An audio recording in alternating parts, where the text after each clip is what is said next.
Give me the Bengals to win this game, no matter what the deal is with Jamar Chase. I like Cincinnati to take care of business here. You're tuned in to the Ross Tucker Football Podcast. Guiding your gridiron journey, none other than your host, former NFL lineman, Ross Tucker.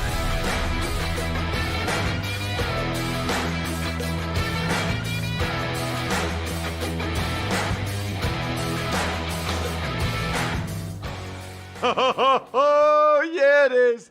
But it's not just any Ross Tucker Football Podcast. It is a Finish Strong Friday, presented, of course, by DraftKings. What does that mean? Well, it means we want to finish strong for you, for our families. A lot of you listen on your way to work. Have an awesome, awesome work day. Finish strong so you can feel good about what you got done this week for your family all weekend as you're watching college football on Saturday. Definitely as you're watching NFL on Sunday. We want to finish strong on Fridays. That's how we do it here on the Ross Tucker Football Podcast, and our listeners absolutely love that. Even my daughters know about Finish Strong Friday. One way to finish strong, we are presented by DraftKings, by the way, to in any way support the show. So some of it's just spreading the word via social media, basically by engaging. The way the algorithm works is if you reply to any of our posts or you quote posts, that really helps. Engagement helps a lot. So Tony Hughes is the winner. He replied to John Daigle's, a post from John Daigle at Ross Tucker Pod, saying that he thought the Ravens offense would struggle last night. So congratulations to Tony there. Just make sure you email me, ross@rosstucker.com, to let me know exactly what press pass you would like that I've gotten recently. Sponsor confirmation email winner, Robert Price. Robert Price got one of the boxes at Future Fans because he cares about his kids and wants to make sure they know and love football. Kudos, Robert. Let me know what you would like. And then Cole Bryson is the YouTube shout out, youtube.com/Ross Tucker NFL. Shout outs as well for Doug Pfeiffer and Bob Wickerin, two of our latest patrons. Patreon.com/RT Media. We have a game to talk about, which is incredible. Cannot wait to finally talk about Chiefs Ravens. Smirnoff is the perfect vodka for crafting delicious cocktails, easy to make and versatile for any and all fans over 21. The world's #1 vodka, official vodka partner of the NFL. Grab a bottle of Smirnoff at your local retailer. Head to Smirnoff.com to find recipes of delicious cocktails perfect for game day. Please drink responsibly. Smirnoff #21 vodka, distilled from grain, 40% alcohol by volume. The Smirnoff Company, New York, New York. Please do not share with anyone under legal drinking age. It's Big Show time. The Big Show. Absolutely unbelievable game. Chiefs 27, Ravens 20. The 20-minute delay was not cool. Everybody that showed up for the appearance for Labatt Blue Light, that was cool. A ton of illegal formation penalties called early. Both teams marched for touchdowns on their first drive, including Xavier Worthy showing that speed on the reverse, untouched touchdown. Boy, Lamar Jackson, I would say overall, played well in the game. A lot of running in the first half. Rashee Rice is what we thought he was, the receiver for the Chiefs. Chris Jones, I thought, was unblockable throughout the game. Justin Tucker had a rare missed field goal. Ravens fumble in the first half was costly. Mainly touchbacks, Jack, on the kickoff rule, which I think the NFL will not be overly happy with. That's not what they're looking for. Isaiah Likely had a big game, the tight end, young tight end for the Ravens, and a huge touchdown. But then the Chiefs answered with Xavier Worthy again on a dropped coverage to make it 27-17. Late, the Ravens got a field goal. They got the ball back. Lamar took them all the way down the field. And then he missed Isaiah Likely, who was open. He missed Xavier Worthy. He missed Zay Flowers, who was wide open. And then on the last play of the game, he was able to hit Isaiah Likely, but likely was not able to get his toes down in bounds. I mean, honestly, Jack, you almost couldn't have scripted a better first game for the NFL. It is uncanny how they're able to do this. I said this on social media at Ross Tucker NFL. I love Lamar Jackson. He had a good game. He played really well. You have to complete those throws. You know, he doesn't make those throws. I feel like Mahomes would have. And when there's small margins for error, that can be the difference in the game. All right, so we got one game down, 15 games to go. Do not play games with your kids and their fandom. Go to futurefans.com and use the code Ross. I think I've gotten 4 or 5 emails in the last couple days from people that have thought, you know what, Ross is right. Those guys were on the show. They're cool. What I love is their listeners. I know Mike and Mike or Mike and Michael, they listen to the show. So support an awesome business from a listener or those of you that watch youtube.com/RossTuckerNFL just like you. And in the process, make sure your 3-year-old or 5-year-old or 7-year-old or 9-year-old or your nephew or your grandchild, make sure they know more about football than any other kid in their class. Make sure they want to sit next to you and watch these games with you. You know, we're already one game into week 1. You could have them sitting next to you for every one of your team's games for the rest of the season. Go to futurefans.com, use code Ross. You get 10% off. Futurefans.com, code Ross. Unlock a lifetime of memories with a kid in your life starting now. If you do that, you'll be able to just sit on the couch, drinking some Labatt Blue Lights with your family as they all enjoy the power of we and the power of the NFL together. Always enjoy responsibly. Beer, Labatt USA, Buffalo, New York. Want to know which team is going to win every single game on Sunday? Then listen up.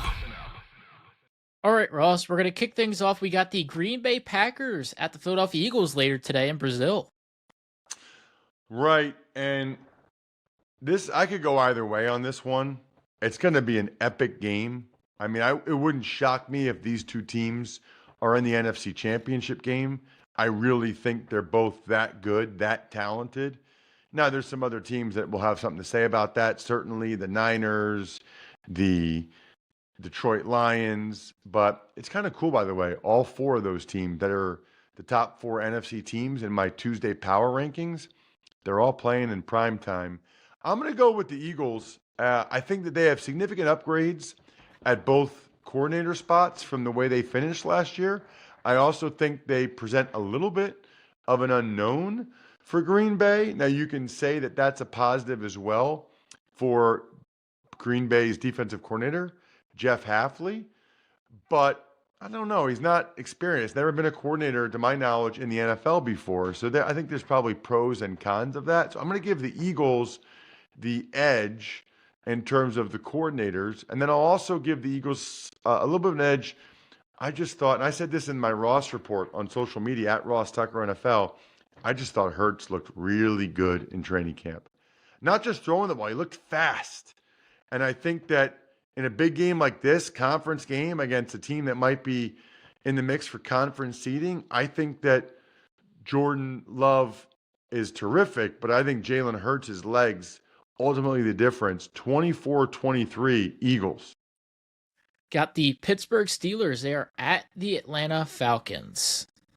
I'm going with the Falcons. You know, Falcons made some serious moves towards the end of training camp to bring in Matthew Judon and Justin Simmons. Absolutely love the message that sent the team. As Greg said yesterday, Kirk Cousins, absolutely a professional quarterback. I like Zach Robinson as the OC coming from the McVay tree. I think he'll be a perfect fit with Kirk Cousins. And I think you'll see guys like Drake London, Bijan Robinson, Kyle Pitts have really good years. I think the Falcons could be a surprise team to make a run in the NFC postseason. I think the Steelers will be better than they were in the preseason, but that was kind of ugly. Give me, we know the Steelers defense will be good though. So give me the Falcons. I think it's going to be like 20-17 Falcons. Next up is a game you might know a thing or two about. The Arizona Cardinals. They're traveling to Buffalo to face the Bills. So fired up. I am here in Buffalo, beyond excited for this game. I'm like thrilled, right? I'm part of the CBS sixth crew, which means we get more or less the game for CBS. It's going to the sixth largest audience. So I guess this is not going to as large of an audience, but I couldn't be more excited. I mean, the Cardinals finished last year amazing, and the Buffalo Bills, obviously, they are a perennial contender, and it's their home opener. Weather, by the way, it looks like it's like a high of 59, maybe rainy, Jack. Even the Bills fans don't get one good weather game. Not good. I'll take the Bills, playing at home. I think that environment, I wouldn't be shocked if the Cardinals won the game. I think there's decent amount of points in the game, actually. I think it's like 27-23 Bills. Next, we've got the Tennessee Titans. They are at the Chicago Bears.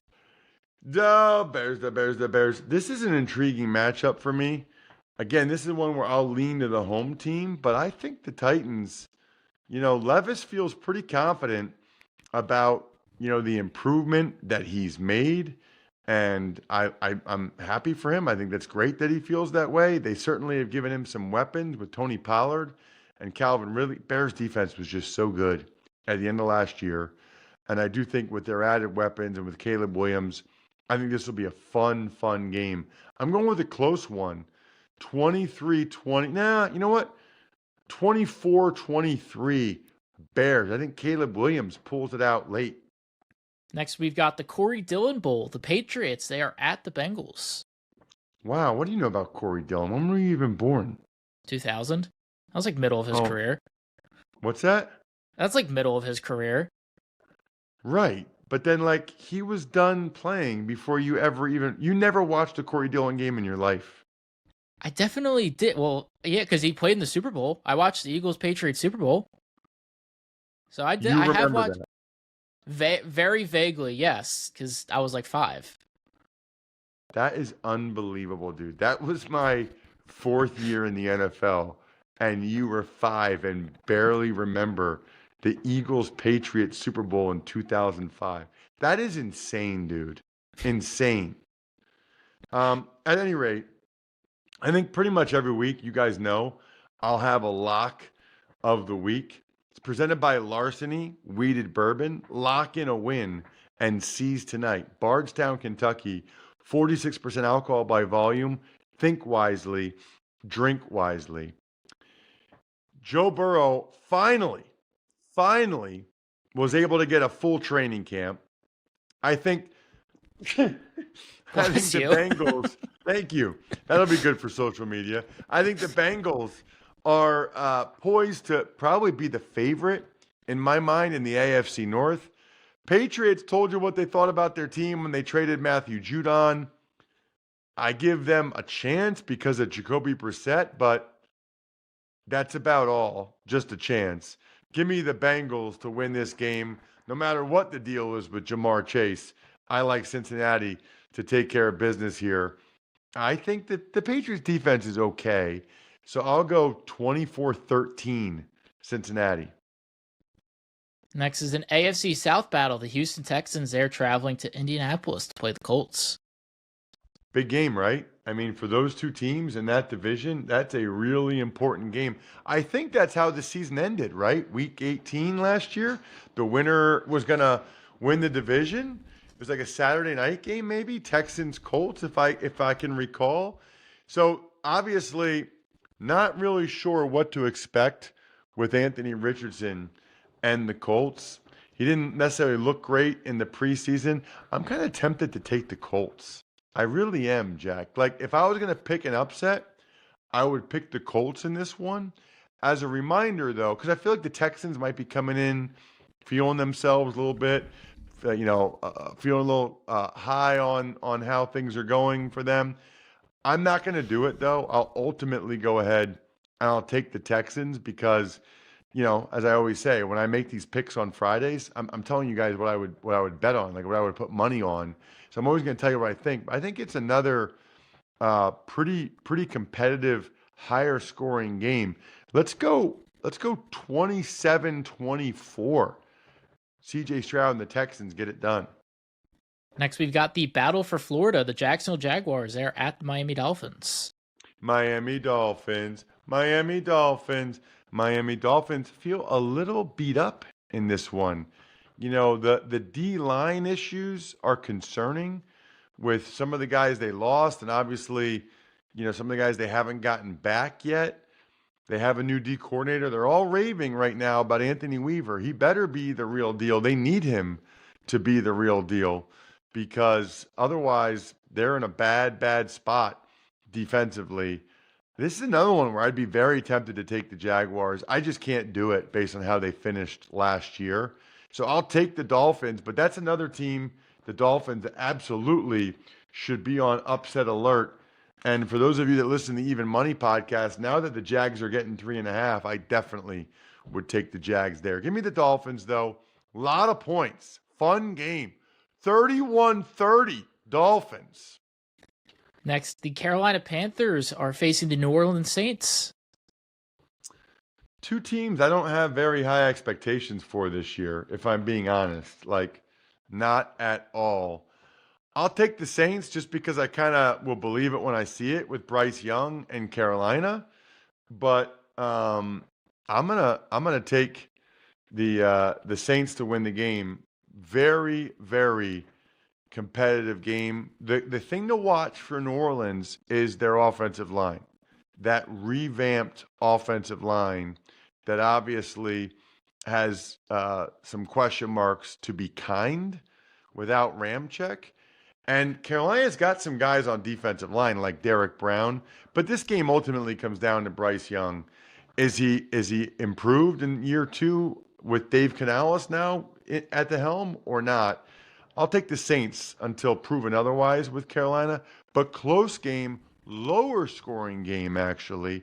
How about 19-16 New Orleans? Next, we've got the Minnesota Vikings. They are at the New York Giants wearing their Century Reds. The Minnesota Vikings. How do you know they're wearing their Century Reds? Because they've been, well, they're wearing them at practice, and it's like the big deal because it's like the 100th anniversary season. Like for the Giants? Yeah. So weird. Red for the Giants. Anyway, Vikings are favored. I really don't know, man. This is like a straight up toss up game for me. Giants D-line is beastly.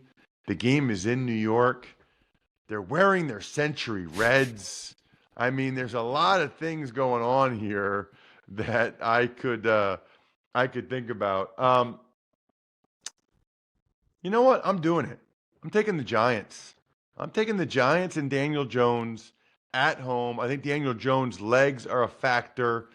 I think the Vikings still have some issues. And Sam Darnold, everybody keeps telling me he's going to play so well. He's going to play so well for the Vikings. Okay, well, maybe he will. But I'm taking the G-Men to pull off the upset. How about Giants 21, Vikings 16? Giants defense holds the Vikings to some field goals. Las Vegas Raiders, they are at the Los Angeles Chargers. So let's go with the Chargers. You got to go Chargers here, right? I mean, come on. You know, the Chargers, with the way they've rallied, it seems like, around Jim Harbaugh, the excitement. I know there will probably still be more Raiders fans there than there will be Chargers fans. I'm not taking Gardner Minshew, as much as I love the guy, over Justin Herbert. I think Harbaugh gets his first dub with the L.A. Chargers. The Raiders just have some concerns, to be kind. I'll go Chargers.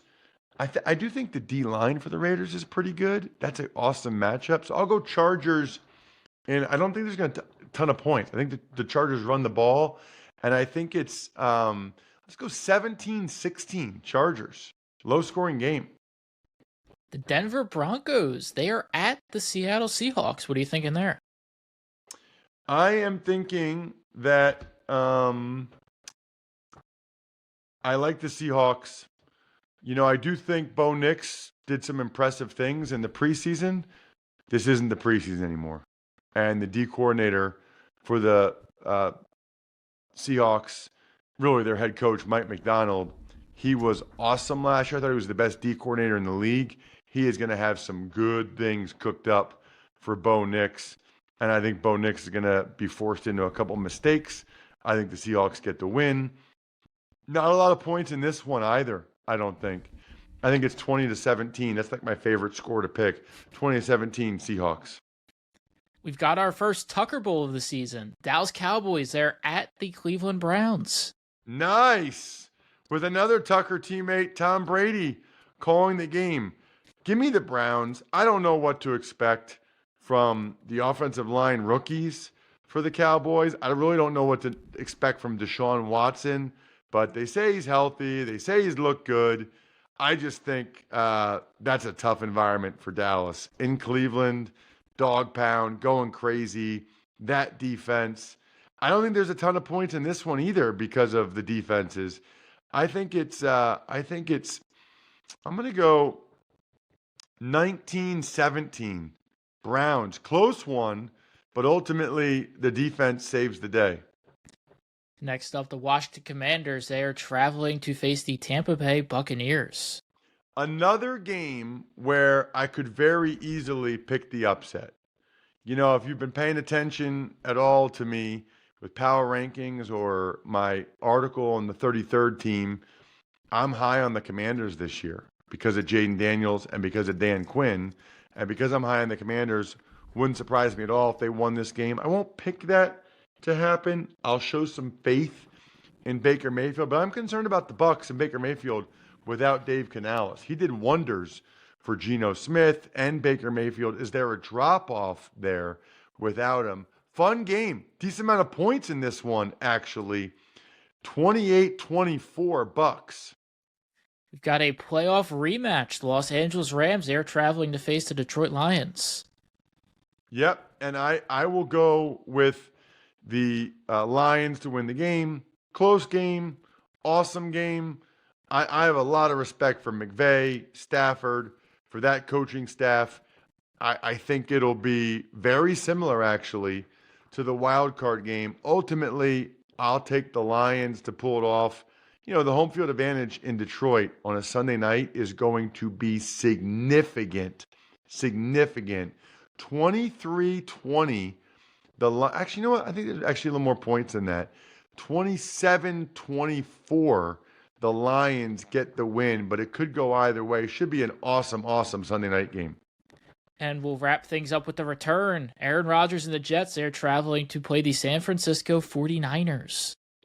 All I want is for Aaron Rodgers to stay healthy this entire season so we can see how he looks, how he performs. We can see how the Jets perform.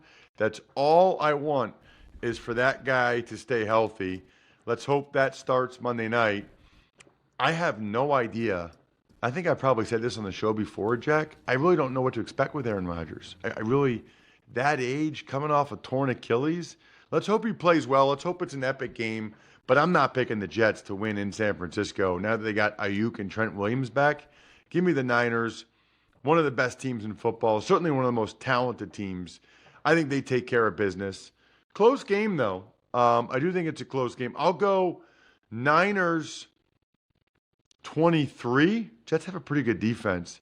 Jets 20 on Monday Night Football. Should be a great game. Should be a great rest of the weekend. So fired up. Remember, if you miss any of the other shows, Even Money Betting Podcast, College Draft Podcast, either Fantasy Feast episode, you can still listen to place your bets for college football. You can still listen to place your bets for NFL football. You can still listen to set the rest of your fantasy lineups or for daily fantasy. It's all there for you. We will be back bright and early on Monday morning with my takeaways, Tuck's takeaways for every game, week one in the NFL. I think we're done here. Thanks for tuning in to the Ross Tucker Football Podcast. Make sure to also check out Even Money, Fantasy Feast, and College Draft, all on the DraftKings Network, YouTube, or subscribe to the podcast on your favorite platform. Shout out Pizza Boy Brewing. I'm going to be there Monday night. Ross Tucker Trivia, 6 to 8 p.m. Please, if you're within any vicinity of Enola, Pennsylvania, central Pennsylvania, please get there. Sporticulture, humanheadnyc.com, backofficescheduler.com. Love me some myfrontpagestory.com. Best way to get a lovely gift for a loved one and get an autograph from your boy.